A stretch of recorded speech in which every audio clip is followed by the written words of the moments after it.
This What the Health documentary really has me grinding my gears because I don't know what to believe. I've emailed people. I emailed Dom D'Agostino. He was even on the podcast, as you guys know, and to ask about the documentary and to get some answers. And I've gotten so many different answers from so many different people. So I wanted to sit down with someone who's in that realm, but is doing things that are beyond even just nutrition and fitness. And you're about to hear what his whole goal is for his company, because his company really is incredible and they're doing incredible things. And I'm glad that I could sit down with him now when he's kind of, just in the beginning. He's blowing up, but he hasn't blown up just yet. So I'm glad I was able to pick him up and pick his brain now that he's on the climb, so that you guys can also see what it takes to run your own business and kind of the struggles that go with it as well. And so this one is a little bit longer because, like I said, we tried to tackle all the nutrition questions and things like that too, but then we started going off on a tangent about the business and how to run it and things like that. So I wanted to kind of get it all together, and I didn't want to cut it short because it was just such a good conversation. And I really hope you guys liked it just as much as I did recording it, because he really is onto something big, and I'm glad that we could partner after the episode. That's how much I believe in his company, Family Dreams Fitness, which you're about to hear a lot more about it from the man himself.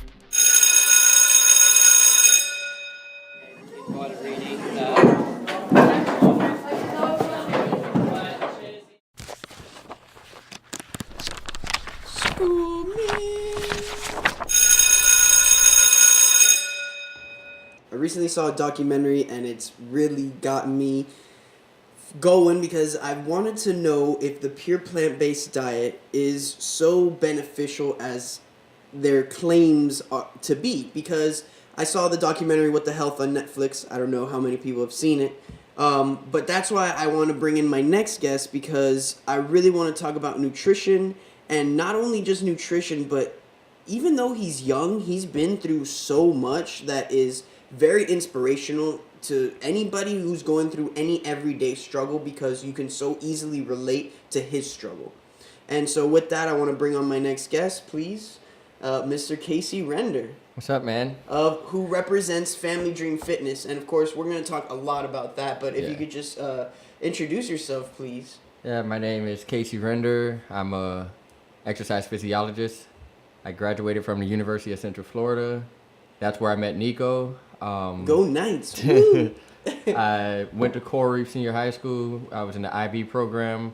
I was also on the basketball team. Ever since I was younger, I've always been into sports and I've been active.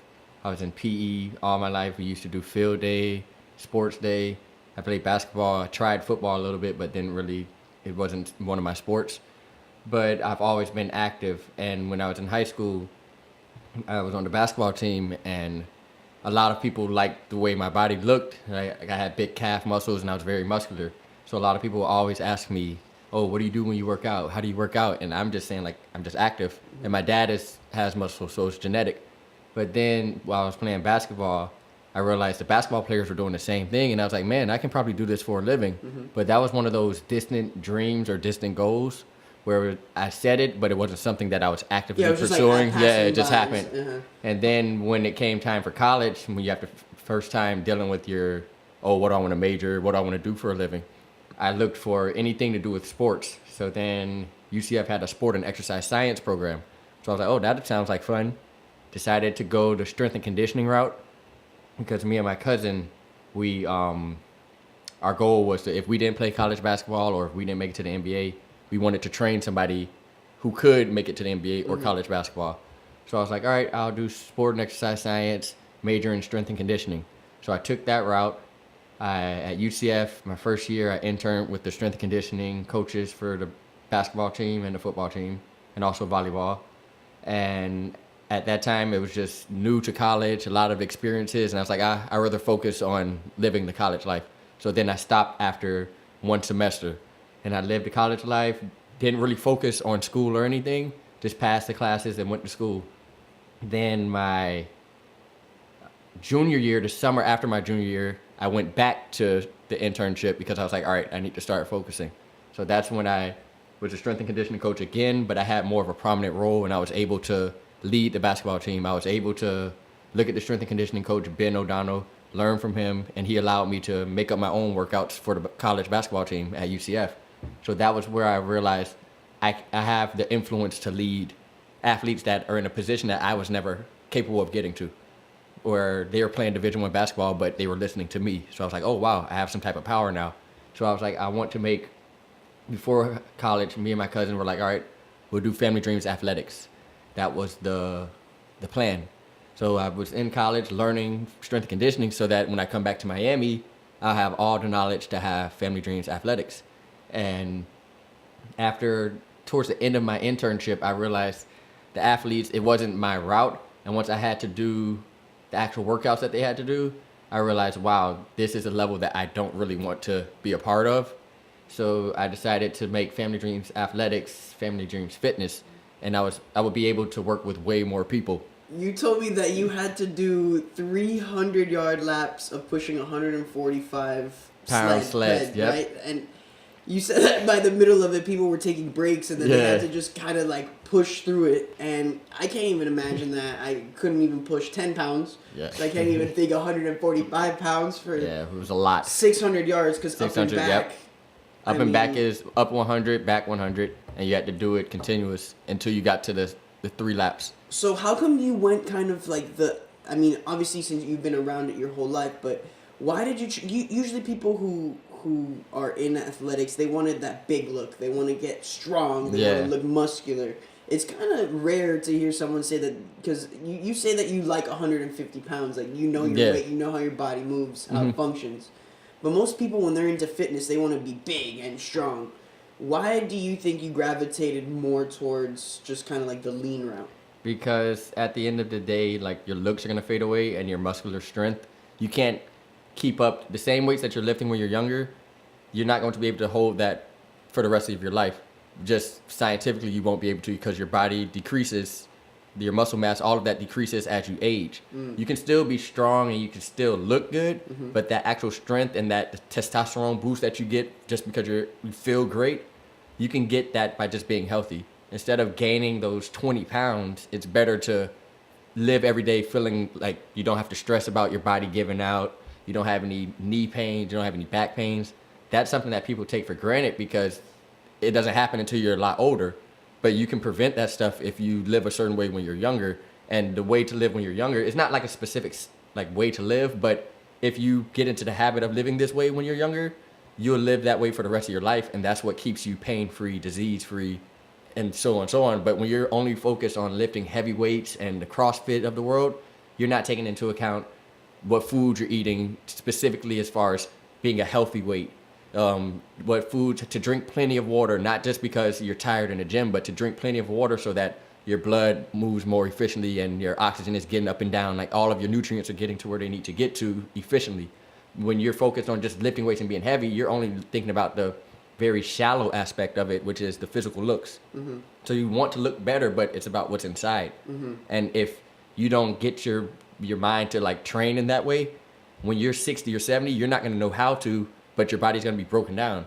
You're going to be having back pain because you were doing so many deadlifts when it was cool to put it on Instagram when you were 25, but when you're 50 or 60, you're that old person that has back pains and you're stressed for that. Then you're taking so many pain pills, like very addictive pain pills because of back pain. Then there's a chance that you can be addicted to those pain pills, or just the constant stress of, I have to take this to alleviate the pain. And I would rather be 150 pounds or whatever the healthy weight is. I'd rather feel healthy, wake up, and my health is not something I'm worried about.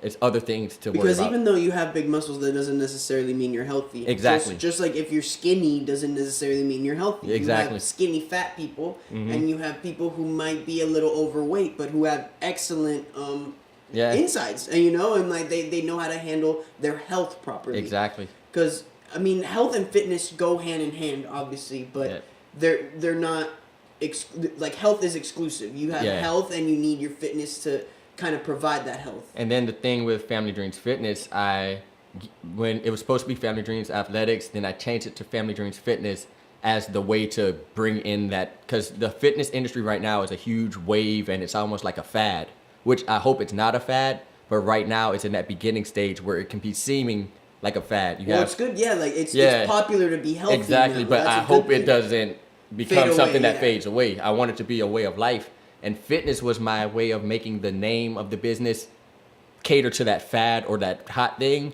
But the real purpose of it is health and wellness, because wellness is more of a holistic approach to it, where everything you're doing is a part of your health. Fitness is more part of the look aspect, and the weights and all of that. That's what people take from fitness. But your wellness is your overall well-being. So that's what Family Dreams Fitness is, but it's named Family Dreams Fitness to cater to that. It's fitness. The big crave is CrossFit. And the hype for CrossFit isn't as high as it was. I think it hit its peak. I think it's coming down from its peak, CrossFit. But about 2 years ago... People probably realize now it's not as good for you as what people are saying. There are a lot more people are getting injured.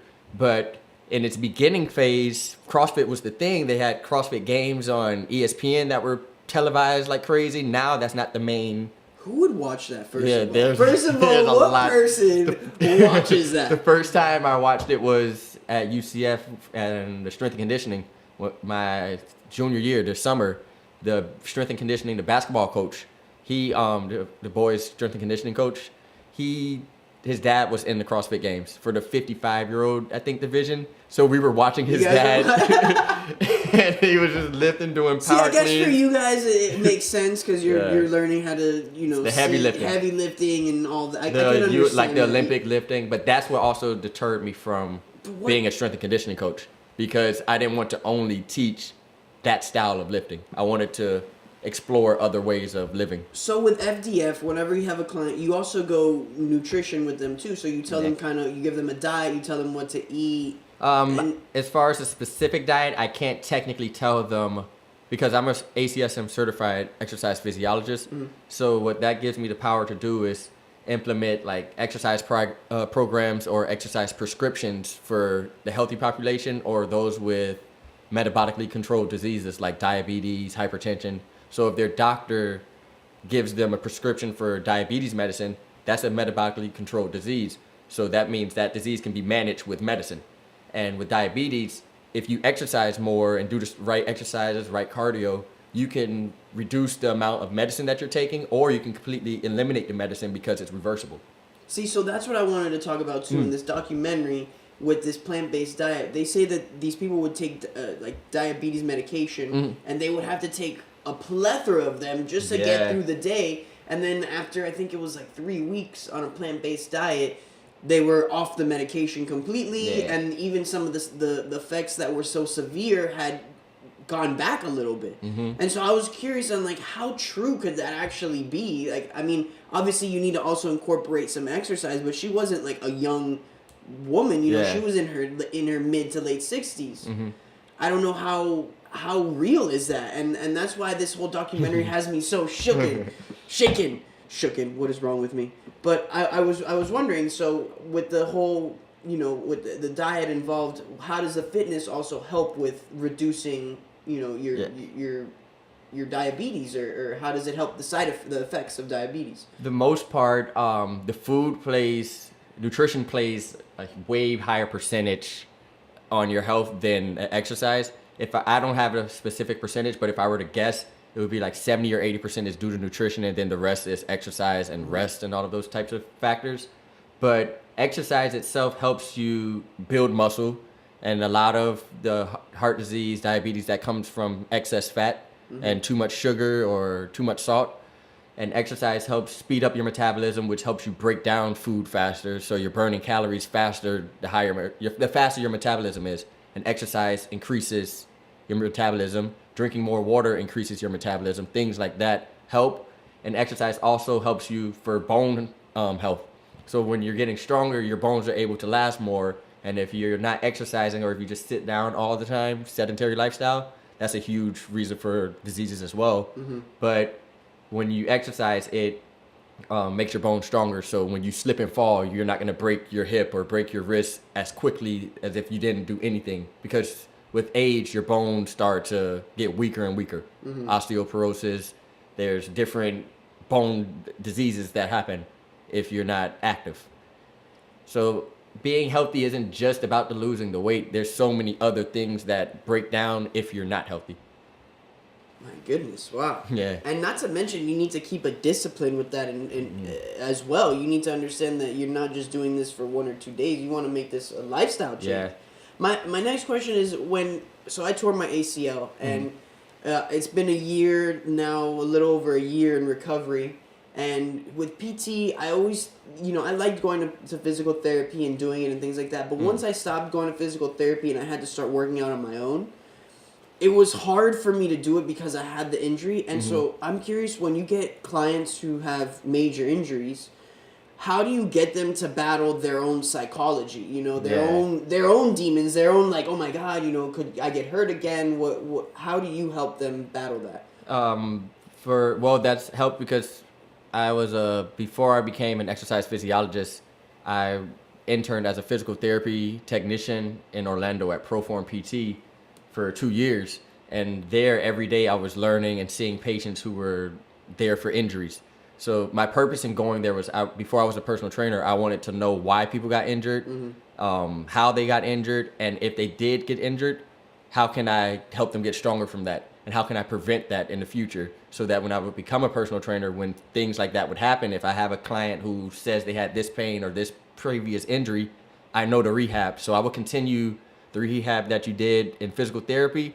I will implement that in your workout program so that that knee is always staying strong. Or if you have back pain, every client that I have, they go through a assessment and evaluation. So I get to see their weaknesses. I get to know their health history. That's like a PAR-Q in training terms or in the health industry.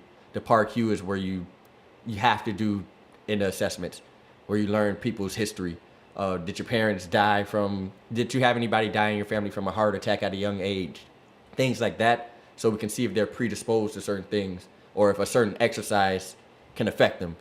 So if a person is on diabetes medicine or high blood pressure medicine, I need to know that, because if their blood sugar is too low and they come to a workout and they're feeling weak and they pass out, if I didn't know that they had diabetes, that's negligence. I would completely not know. But then if they told me they had diabetes and I knew the symptoms, or I checked their blood sugar and it was below the number, if I continued to work them out through those conditions, that's a liability on my end. Yeah. So physical therapy, that background in that, and also just having the exercise physiologist certification rather than personal training certification, it gives me the knowledge on a lot more than what a typical personal trainer would have. So I know the certain precautions that it takes to make sure you're living healthy, not just strong. Because if you have a lot of these conditions, you can be strong, but then you still break down internally because you have all of this other stuff. And having someone in your corner who knows what they're talking about is also a huge benefit. Yeah. Because I remember always going to, physical therapy and like, okay, they know what they're doing. They know how to rehab me. So if that can continue later on too, I mean, man, I should have done that too. I just keep going now, but I mean, soccer is helping. But, sometimes I throw out my knee and then I don't know what to do. So do you do like kind of rehabbing with them too, like massaging and things like that? Massaging, I do PNF stretching. It's where you're holding their leg or whatever muscle. They're fighting against resistance. They're relaxing. It's different techniques. But as far as massaging, I'm not certified or qualified to massage.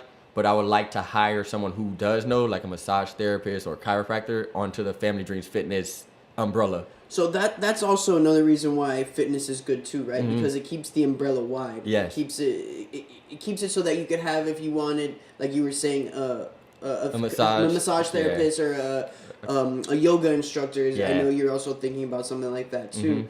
So it keeps everything kind of in the open. Yeah. If you want someone to help you lose weight or gain weight. Exactly. I'm also very curious with gaining weight. How does that kind of work? Because you have to push a lot of weight, I'm assuming, and eat a lot too. Yeah, the eating part is everything as far as weight gain and weight loss it all comes down to calories. So whatever calories you're taking in and whatever calories you're burning. So when the calories that you take in comes from your food, and the calories that you're burning comes from you sleeping, just you living, period. The fact that you're alive, you're burning calories as you live. When you die, then it exists no more. But when you eat more than you burn, that's when you gain weight. So if you want to gain weight, you want to eat more food than what you're eating right now. But it's not any kind of It's food. not any, of course not, because then you can gain fat. You want to gain muscle, lean muscle, because fat and muscle, they weigh the same. So 1 pound of fat is the same as 1 pound of muscle, but 1 pound of muscle is more dense than 1 pound of fat, which means you get somebody who weighs 180 and is very muscular, who has 5% body fat. They look small, very muscular, very ripped. But then you can have somebody who's 180 pounds, 50% fat, and that person is extremely fat and looks obese and unhealthy. So there's the two different things. But Kasey, so you've kind of been through a lot, man, for someone who's very kind of young. You know, you're only a quarter century old, right? So yeah, 25 in October. So I mean, I brought you on because I wanted you to kind of share your story too, because it really is inspirational for someone who's kind of been dealt some pretty hard cards, and you've kind of managed to make it work out, and that's kind of the beauty of FDF as well. Is that you're promoting such a positive message with it too, because it's not just fitness.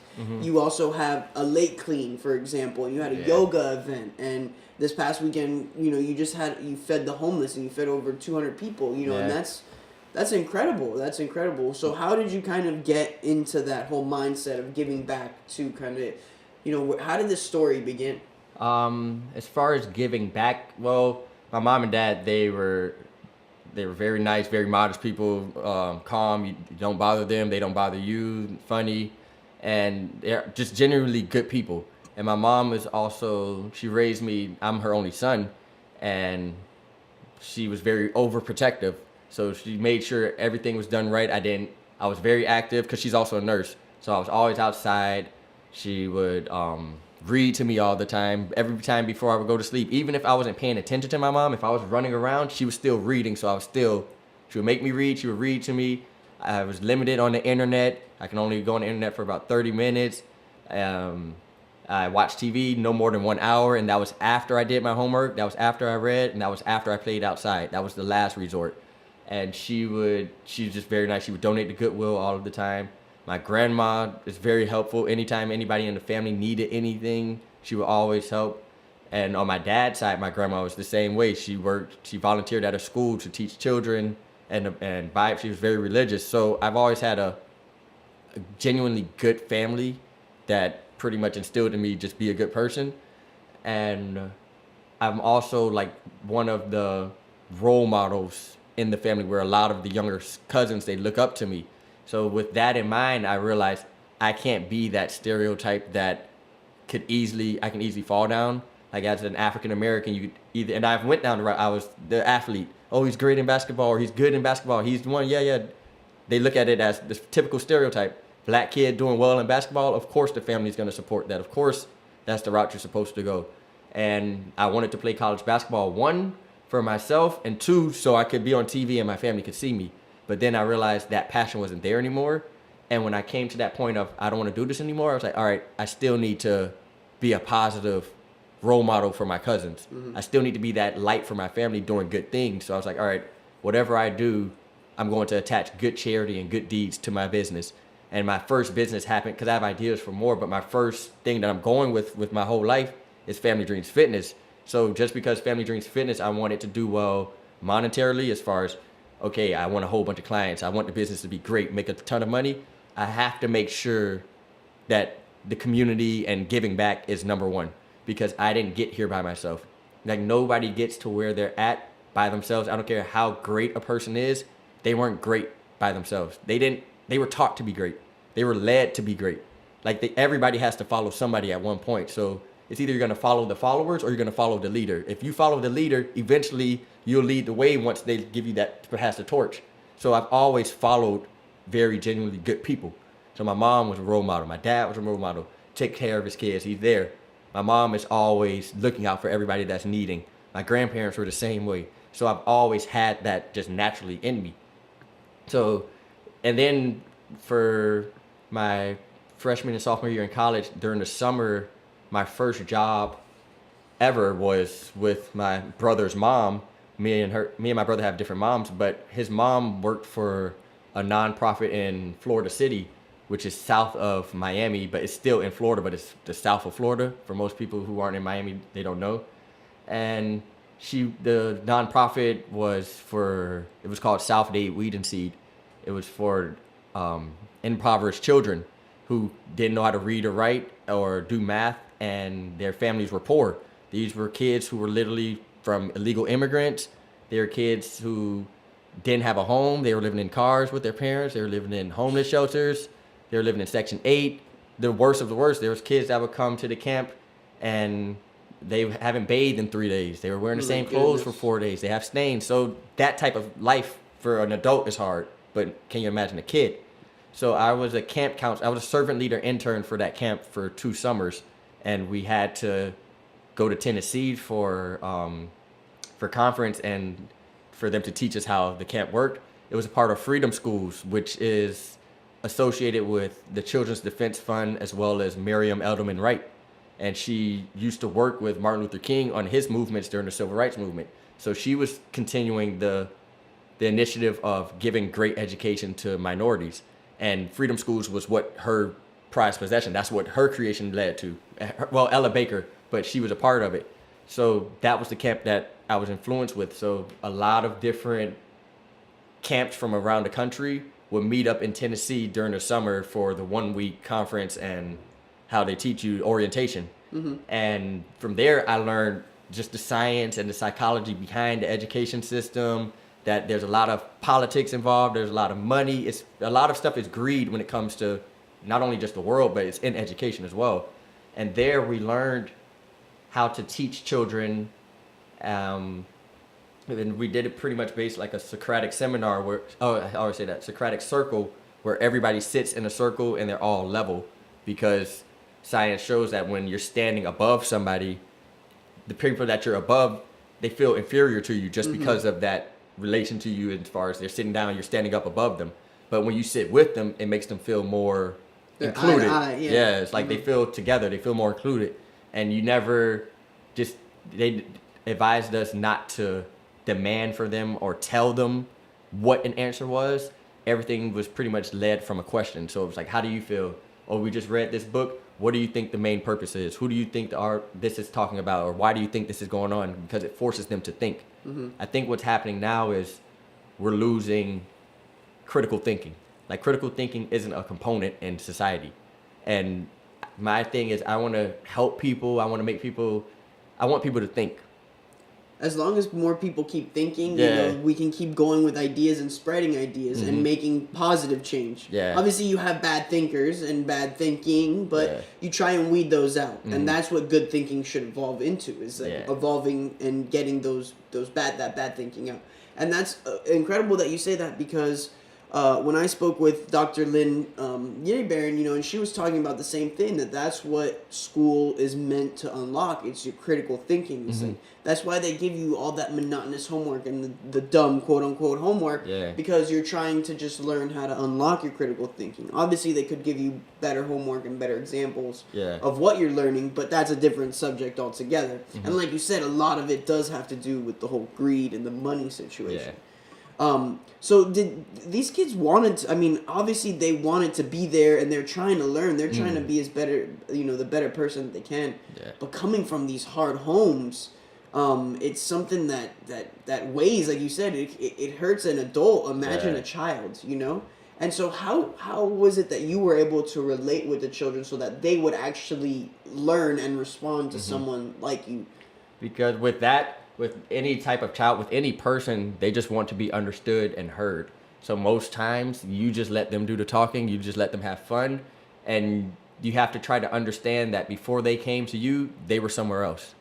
So you may catch them where they're in a bad mood, but there's a reason why that child or that person is in a bad mood. So you have to always take into account where that person was before they got to you.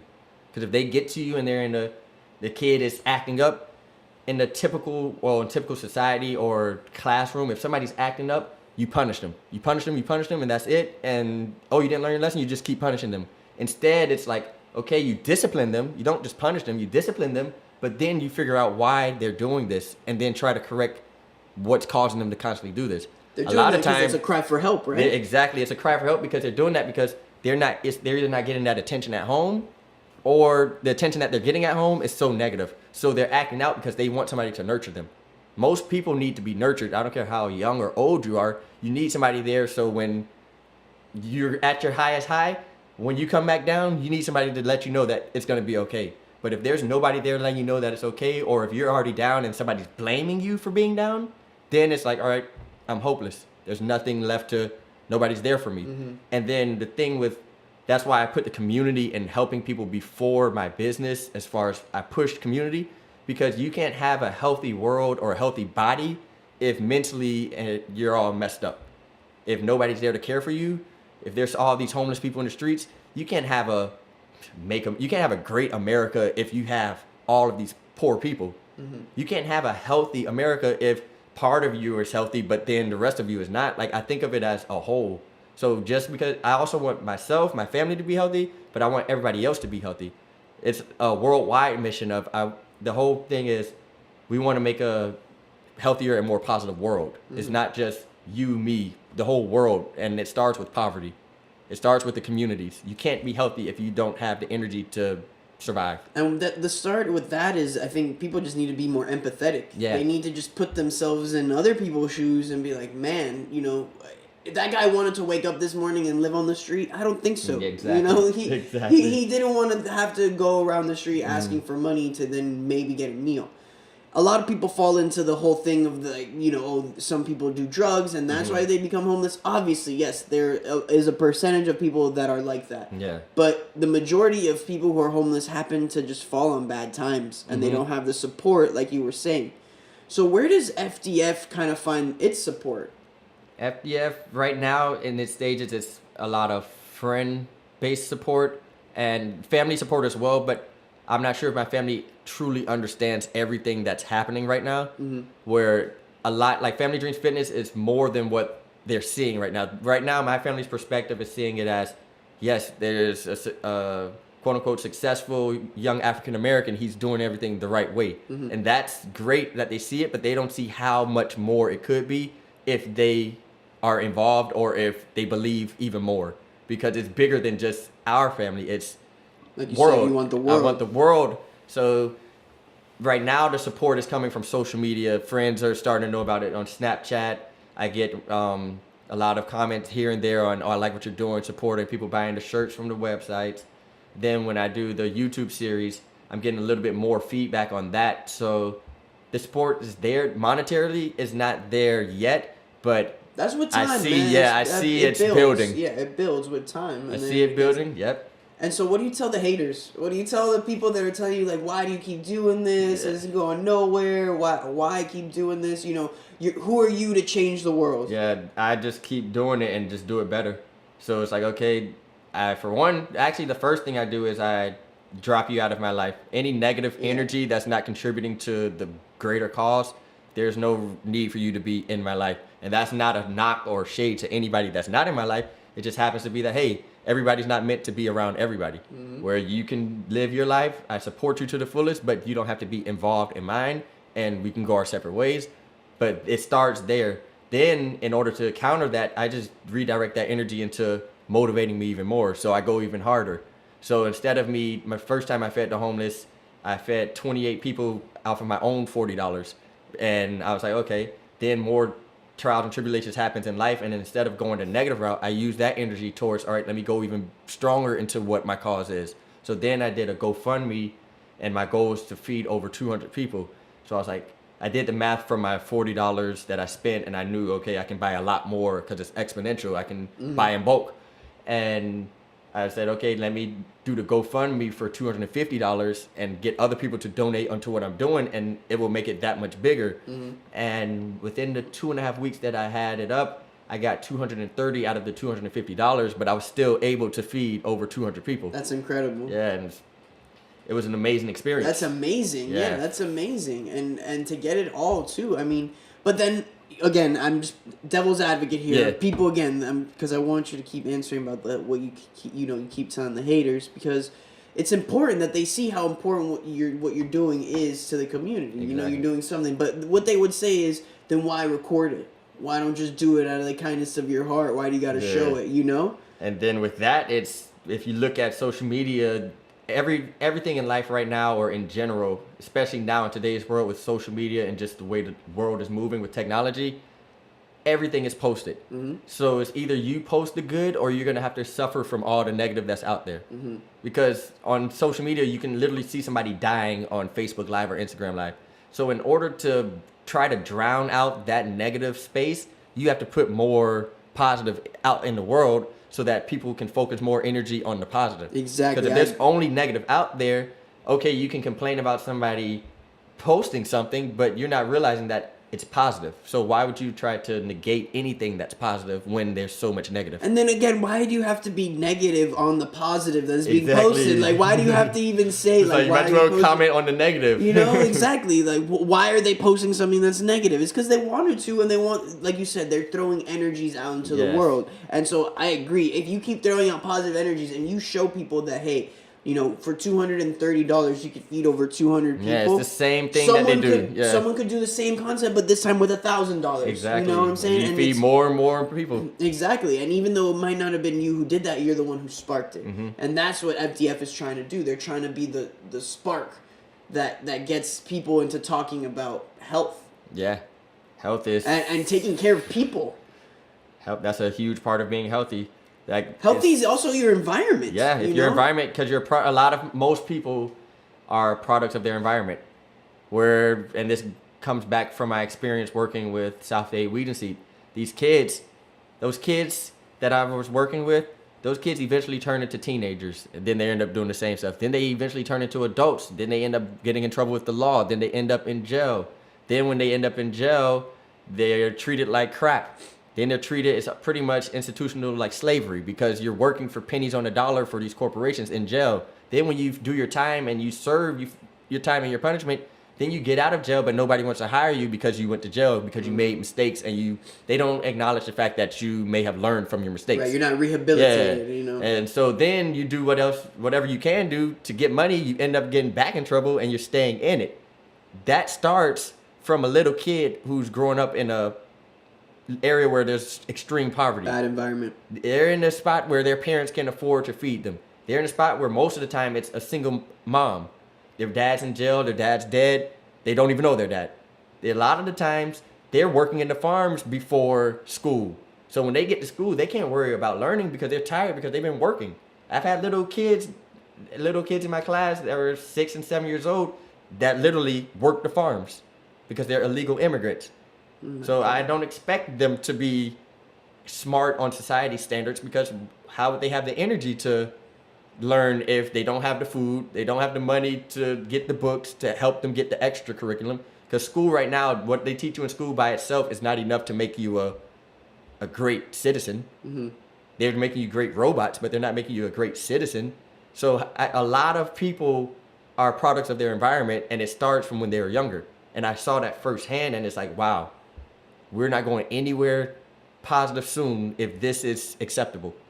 And what's good is that you're getting your message out there too, because you said that the weed and seed experience, you would take notes as you were going down. We spoke about that off air, but you would take notes as it kept going, and you wrote a book about it, and you said it was kind of like a memoir of that time. Can you elaborate a little bit more about that? So during that time, I was writing when I was in Tennessee for those two summers in a row, my freshman and sophomore year summers of college. I would come back from Orlando, come to Miami and work so that I can have money to pay for rent in Orlando because I wasn't working in school. I was just using financial aid. So those 2 summers were money to make it. At first, when I got the job from my brother's mom, Robin, who I'm forever grateful for that experience. It's changed my whole life. But I was just thinking it was like a counselor job. Oh, typical, you go to the park, but it was way more than I thought. And when we were in Tennessee for those conferences and the orientations, I learned so much about not only African American history from civil rights leaders, but I was also just learning about the education system and the psychology behind learning and nutrition and why all of that's connected. And if you don't do your exercises, if you don't eat, it affects your mental state. That's where I learned a lot of that. And I was like, wow, let me take notes on this for personal research. And I wanted to write a book. I was like, this is great information. A lot of people, or a few important people to me, were saying that I shouldn't write a book because like nobody knows who I am. I haven't made it yet. It's a waste of time. But I knew that there was a lot of people who thought like me, who are just like me, where we're introverts at first, and then around certain people you're extra, like, of course, yeah. But for the most part, you're an introvert. So you may be thinking all these great thoughts. You may be very intelligent. You may be able to connect with a lot of people and have a great social life, but you're just quiet. You're reserved. Yeah, you're reserved. But I was like, there's a whole world out there that's probably thinking this. Let me write and I can help them, or maybe we can do something together in the future. So I did that, and then my freshman year in college, my English class, 1102 at UCF, I had Ms. Rhonda Nelson, and one of the projects was to do a argumentative paper at the end of the semester. And my class we were all introverts, all quiet during class. We all got A's and did our work perfectly, but none of us spoke to each other. Yeah, no one said anything. It was raise your hand. Did you do your homework? Pass it in. Do the work. Leave. Everybody. That's it. Nerds of the class. And I was like, all right, I have to do a topic that's really gonna make people start talking, or else I can just do the basic argument that nobody's. It's like, yeah, that's cool. I agree. Whatever. Nobody argues. So I did what a lot of people advised me not to do, but I was like, I mean, what's there to lose? And I attacked religion. I attacked God. And that was me playing devil's advocate. That was, for one, me not knowing my stance on religion and the higher power. So I was personally conflicting with that. But I was also wanted to spark dialogue in the class. Question in the class. Play devil's advocate at the same time. So this was the time of the Haiti earthquake. And I started it with, is the Tooth Fairy real? Is Santa Claus real? And things like that, childhood, those type of things. And then I started with questioning, if you win the lottery and you thank God, is he the one to praise when you win the lottery? Or if something great happens in your life, when you say thank God or da-da-da, is God the one to praise? And then I was like, okay, if that's the case. And when I said that in the class, they're like, yeah. When you win the lottery, is God to praise? Yeah. And they were all agreeing. Then when I flipped it and went towards when you get into a car crash, do you blame God? No, that he's not. Okay, do you blame God? No.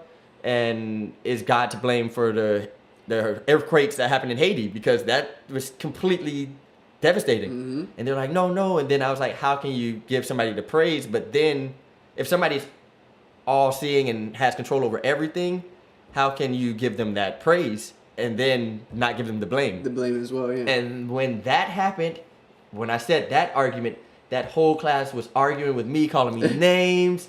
People who were quiet, you're an idiot, you're going to hell. And then I had some people defending me that I never talked to and I never knew who they were. And they were saying, no, he's right, he has a point. And they were like going back and forth. And then I look at my teacher, Ms. Nelson, and then we were both looking back at each other like, yo, this is kind of weird. Yeah. And then there was also that double entendre with it.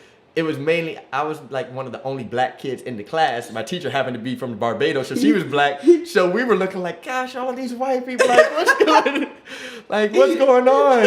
And we were just had that connection. And then at the end, she pulled me to the side after class. She was like, that was a great presentation. Like, I've never seen so many people attack, and you stood there and didn't flinch. And then I was like, okay, wow. That weekend, I was like, I learned something from this. Your words can be very powerful. Like, if you say the right things, or if you push the certain buttons, either with malice or with good intentions, you can get a very big reaction.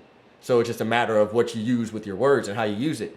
So I took that influence and I went back to what I was writing from Tennessee, and I took that experience from the college class and I went back and edited the book that I was writing from Tennessee, so that I knew that, okay, this is going to get the reaction that I want. It's going to get people thinking the way I want them to think, because I know exactly from the religion paper. And then later on, she told me that she used my paper for all her other classes as like the introductory argument, and it got the same reaction from every single class, where she was like, most of my class hated you. They said you should have gotten an F. And she said they think you're going to hell. And I was like, but did it get the same reaction? Yeah. And I was like, oh, okay, perfect. So then after I was still writing the book at the time. Then after she did that for about 2 or 3 semesters, I finished the book. I had her read it, and she used the first page of the book to do the same thing as like a experiment for the class. And their first assignment, the freshmen, was to analyze that one page. They didn't know what the page was referencing. They just read the introduction. And that second day of class, they were supposed to explain all of their annotations and everything. She invited me to that second day of class to pretend that I was a student, that was my first day showing up. So just in case they were like, oh, this kid wasn't there the last time.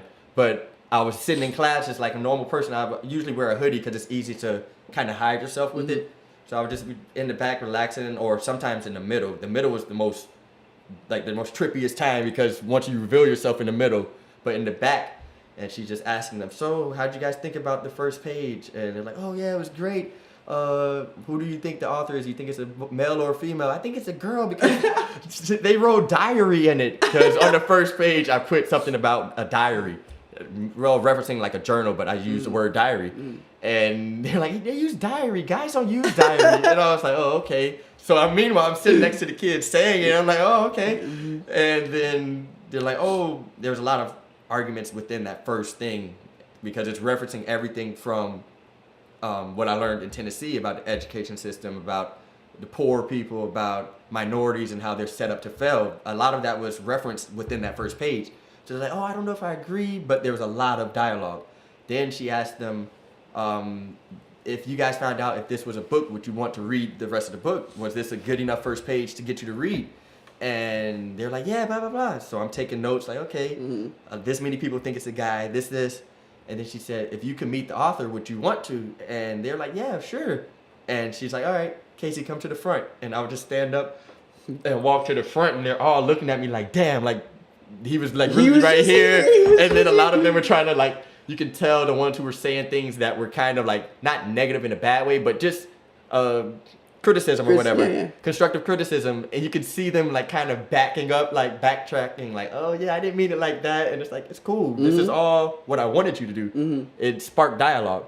That's something we don't do. We don't communicate with each other. We don't have intellectual conversations. We talk about we shy away quick from stuff. them, Yeah, we talk about the social media, the Kardashians, quick stuff, and all of that. But we don't talk about multi-layered thoughts where it's like, all right, here's the first initial thought. Now can you think even more about that? Now can you really figure out? Now can you agree to disagree? You never said the name of your book. Oh, it's BWPE, A Conversation with Yourself. And the BWPE stands for Blind with Perfect Eyes. And what that references is the fact that everybody has the perfect ability to live a healthy and positive life. Everybody has that ability to go after their dreams. You may not get your dreams specifically, but you have the right and the ability to at least fight for your dreams and go after it. But we're blinded by all of the BS in this world, the social media, the Donald Trump being president, the Kardashians, sports, all of these different things are thrown at you, which blinds the perfect vision. So it's like putting this cloudy vision on you when it's like, hey, wipe that stuff away, push it away. Like, no, like look forward. And if you have tunnel vision, of course, tunnel vision is good for spurts. I don't think tunnel vision is good for your whole life because you miss out on reality. You need to see everything. You have to live. You have to see, let things happen naturally. You have to fail. But we're blinded by all of this mess. And that was my first, this was all before I started Family Dreams Fitness seriously. This was me finding myself as a young man because I started writing this when I was 18, 19 years old. That's my first time going to college, first time being away from home that long, not having your mom, not having your dad. So you're learning life for like the first time. You're learning about yourself. Yeah, you're learning about yourself and like, wow, this is who I am. This is what I really think about. Too. Yeah. And so that was the reason why I wanted to write the book at that time, specifically for that 18 to 30 age group, because that's when people are finding themselves. And I wanted to write it while I was living it so that I can pass it down. So my family or anybody that's younger is like, hey, when you get to this age, then you can read it. I don't want my cousins now to read it at their age in high school because I don't think they're mature enough to take things into its proper perspective. They may take things out of context because of what's going on now and not really understanding life, and it could really mess with You're worried development. about you're worried about how they might take the message. Yeah, they may take the message wrong. It's a very strong message. Yeah, very strong. I still have it in my room. Yeah. I love the book. I love it. Very strong message. So if you take it the wrong way, it can be taken the opposite way. The same way it can be taken the positive way. And it's something that's quick. Yeah. It's something that you could pick up in one afternoon and you finish it. And that's something that's important with heavy topics too, because you don't want something to be so long and drawn out when it's something so emotionally invested. It's like a quick read and you get it. Okay, you can agree to disagree, but it made you think. It forced you to think because there's way too many controversial, I wouldn't say controversial, but there's way too many personal topics that it forces you to look within yourself. That's why I titled it A Conversation with Yourself, because going back to diary, it started off as my diary to myself during my experiences in Tennessee.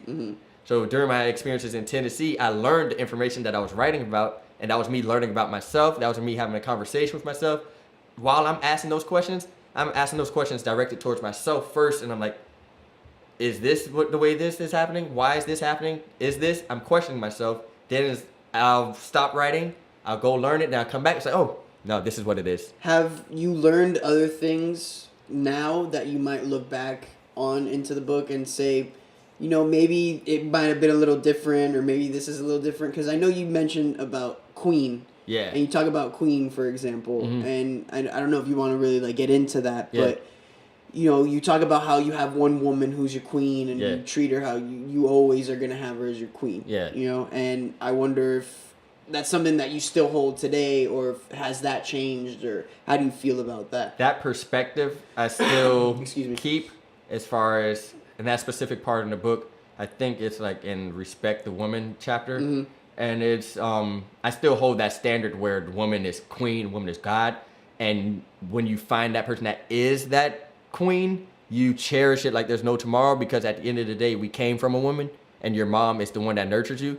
But at the time, I was actually in a relationship, engaged and everything, but that was just a moment of wrong person, wrong time, wrong person, wrong personality, and you grow out of people, because when you don't have certain stresses, so if you're living the college life, you're not worried about your own money, you're not worried about your own future, because everything's being taken care of at the time. But then when real life happens, if you have a huge conflict of interest in that department, that can throw off all of the wonderful moments you had, because now it's real life, and are we going to survive together? Not are we going to be good together, are we going to survive? So when that happens, it detaches, but it doesn't take away from the fact that you still hold that person to that queen standard. I feel like you should treat every man should treat every woman to that queen standard. Every woman should have the man as the king standard. But when that person shows that they're not giving off those qualities or traits, you don't put them to that pedestal. But you should always put the quote unquote man at king, woman at queen, because you want to live to a higher standard. But if somebody's showing you that they're not on that, for one, you might have to be patient, let them live their life. That doesn't mean you have to be with them. But two, okay, they're not there, but you should always have that standard of queen, and you respect that. It's because if you have no morals, then what's the point? Exactly. It's that whole respect factor. And obviously, if they're a man and a woman, the king and queen. Exactly. I'm kidding. But yeah, no, that's so I was just curious if there was maybe anything else that you've learned that, you kind of look back and you're like, that was a way of thinking, but maybe I would have tweaked it this way or that way. I think I'll write in the future on certain things, pretty much almost like a where are they at now type of thing. Yeah. Like 5 years later, this is what it really. Yeah, scratch that. Sorry, this is not how it is. But it was written at a time where it's a memorial, so it's a timepiece. So even if it doesn't relate to what's happening now, it lets you know that at that time, this is what happened at that time of my life. Like, I don't shy away from how I felt before. There's no regrets to what I've said or done. It's just that happened. You either learn from it or it's the same, but there's no denying that it happened. And you can't run away from your past. You have to pretty much acknowledge it. And the past can be good or bad, but you can't run away from it. Yeah, you got to embrace it. You got to learn from it. And so, that's where you learn from. And so, Kasey, you've done a lot of learning, and you seem to be a role model. You are a role model because you also coach, for example, young kids as well. And they look up to you, and they are all about the FDF life, and they're all about supporting you. How is it that you uphold an image? Because it must be tiring as well on you, because people only see the positives on FDF, and they only see the good things that you post and everything, but there really is a person behind who's working hard, and who's there's a group of people actually who are working hard and doing what they need to do to make FDF really an impact and something that people should follow in this world. But how do you not get tired? What keeps you going? How do you keep going? And how do you serve as this inspiration for kids? And how do you not get fatigued? The fatigue definitely has its moments, but I show it sometimes, but I tried not to show the fatigue as much because at the end of the day, there's no excuses. And especially when your life is actually like dependent on it. I have a lot of things that drives me. Like my drive comes from 20 different angles at the same time. My grandma on my father's side, she had dementia and passed away due to complications later. With living with dementia, eventually you're going to die from something related to it. And I saw how that took a burden on my family financially and just emotionally.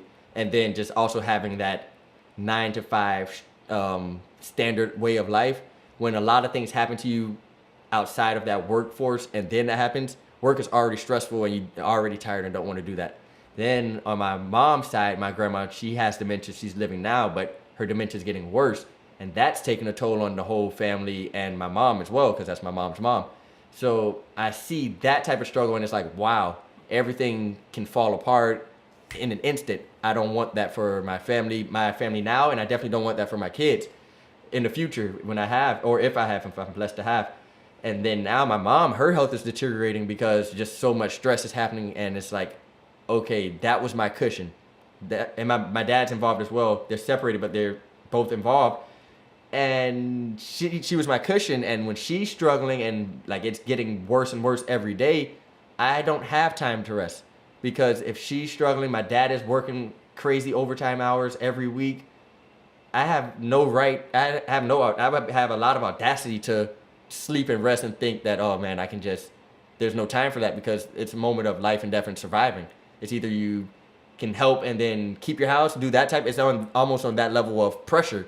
So I make sure whatever I do, I don't give up, I don't stop, because if I stop, then everything can there's a lot of people depending on this. And not only just my mom, but the inspiration factor, where I have cousins that have a lot of negative influences, where that could end their future before it even starts, because if they don't have a role model showing them that you can get out of the struggle or poverty or the hood by doing as simple as getting good grades, go to school. What do you want to be? Personal trainer? Or what do you want to be? Construction worker? Whatever you want to be, go to school, get you don't even have to go to school. Get the proper education and knowledge and experience, and then do it. You can even start your own. You can have your own business. That's not something that's very common in my family. There's not too many people who I think my grandpa on my mom's side had his own small business, but back then you had to. They were products of slaves. Mm-hmm. So that's something that they were always that strong-willed. But then society happens where you get soft and you don't do the same stuff anymore. You get lazy. So that essence hasn't been seen in my family.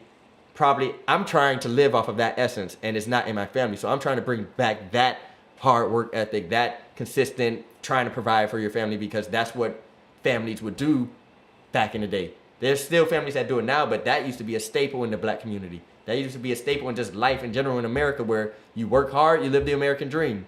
Now you're so discouraged to live that, and in most hoods or ghettos, there isn't a living the American dream. It's either you're gonna make all this money being a rapper, you're gonna be an athlete and make some money, you're gonna be an actor and make some money, or you're going to maybe you'll be a doctor, or you're gonna sell drugs and do the illegal route.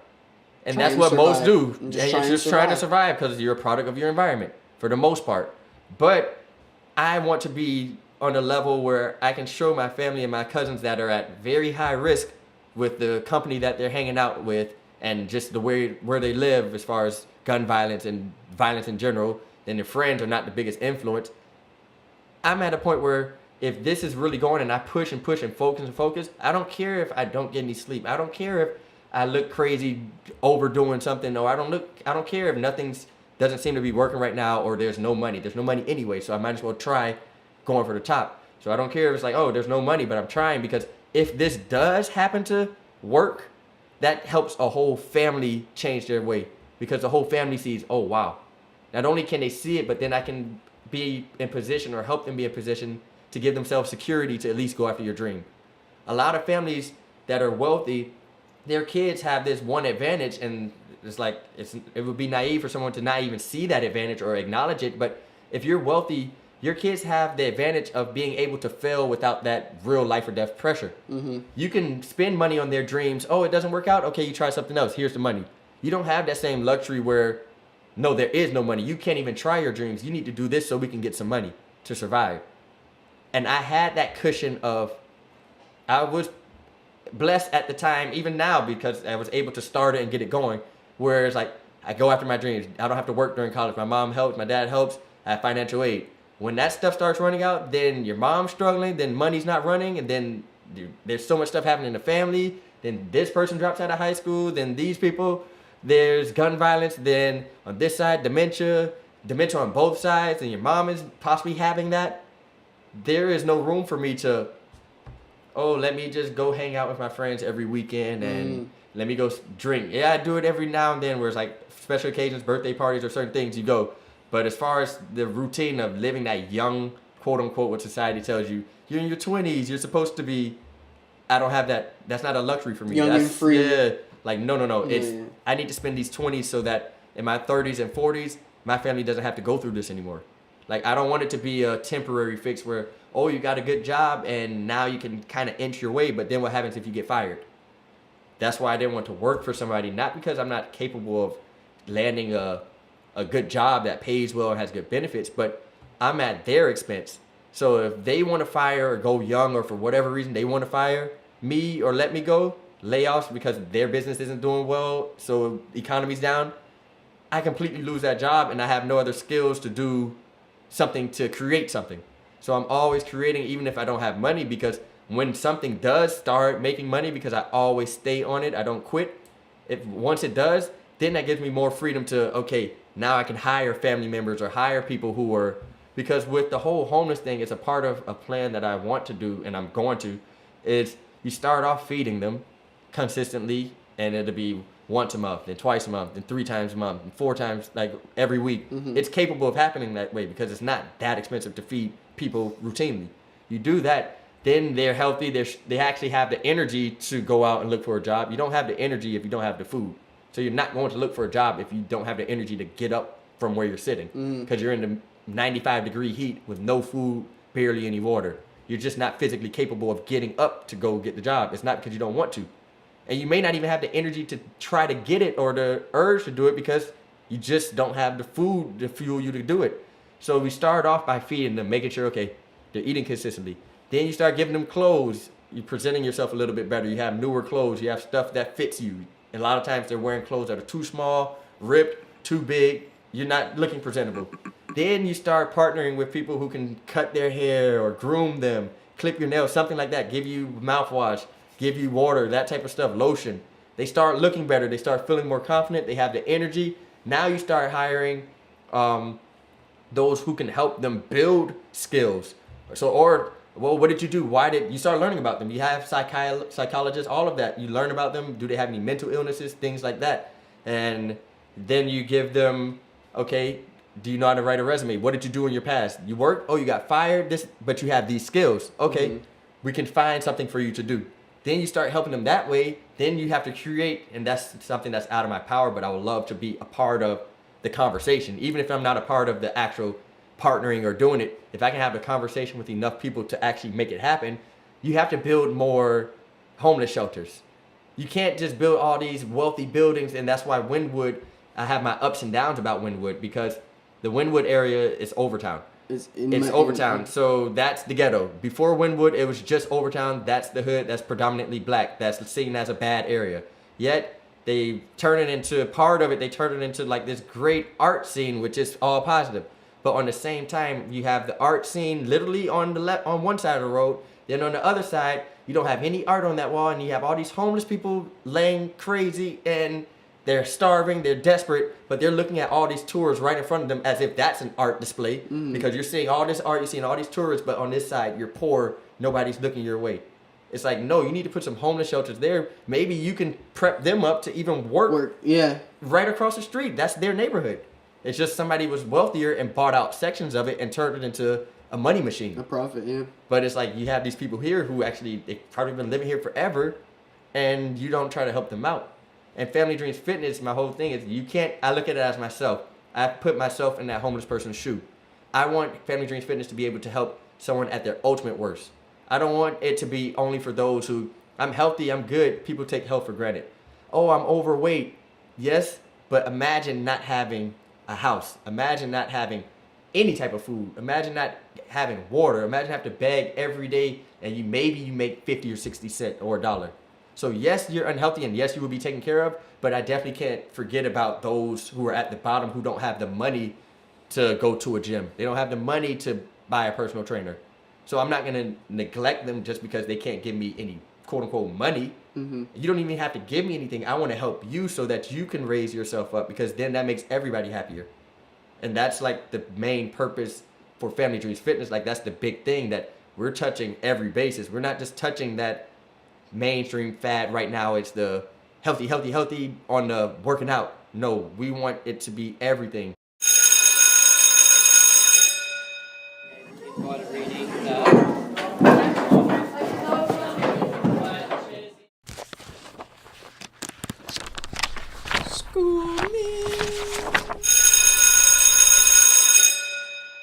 We got to hear his life story, as well as the foundation of what makes Family Dreams Fitness something that's beyond just fitness and beyond just right now. That's what I think is the greatest thing about it, and why I'm starting to believe in it, and I do believe in it so much, is because of the fact that, one, I could just see and tell from his passion and his drive. You could just feel his energy when you're in a room, how he really is gonna make this into something that's way bigger than what it is right now, how it's kind of being overlooked. And I love how he always talks about how things are going over people's head, and it's true, because people are seeing it on this level, but really he's 10, 16, 15 million steps ahead of everybody else, and you don't understand that everything is methodical and everything is planned.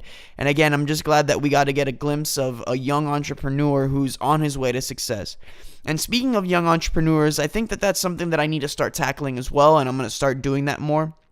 I've realized that success isn't just about your position, it's also about your mindset.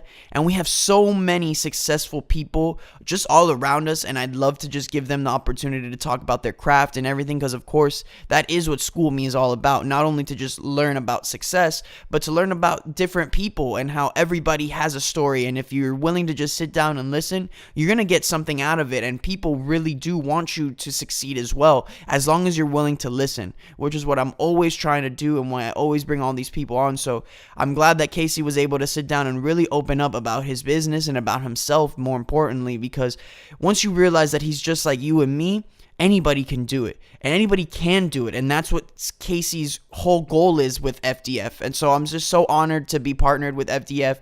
And of course, you can find the podcast through his website as well, which is FamilydreamsFitness.com, So just go check that out. And of course, I have it on the show links, and I'm so glad that he was part of, we're able to partner now. And thank you again, Kasey, for just taking time out of your busy day. So again, I'm just letting you guys know that there's going to be a wide range of guests, and I've recorded some other really cool young entrepreneurs who are on to really big things as well. So again, just keep posted for that. And let me know what you guys think as well. I'd love to hear your questions, comments, anything. You know, that always helps. And thank you guys again, and I hope you find your passion, pursue it, and peace.